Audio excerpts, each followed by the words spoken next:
السلام علیکم ناظرین، جب اللہ آپ کا نصیب لکھتا ہے تو وہ اس نصیب میں یہ بھی لکھتا ہے کہ اس تقدیر کو میرے بندے کی دعاؤں کے سوا کوئی بھی نہیں بدل سکتا۔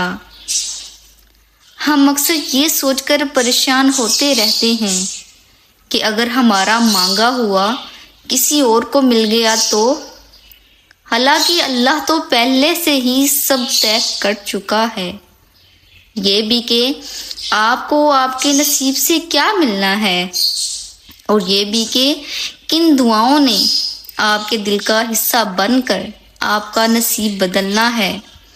تو پھر آپ کیوں ان وسوسوں میں پھنسے ہوئے ہو کہ کہیں دنیا ہم سے ہماری چاہ چھین نہ لے؟ آپ کی دعاؤں کا محافظ تو اللہ ہے، اور اس کی حفاظت میں کسی کا لکھا ہوا کسی دوسرے کو کبھی نہیں مل سکتا۔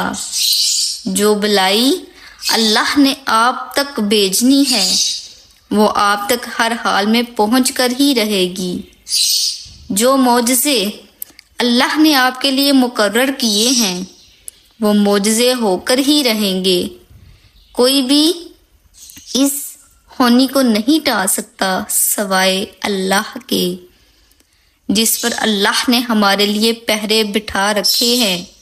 اسے ہم سے کوئی نہیں چھین سکتا، کوئی بھی نہیں۔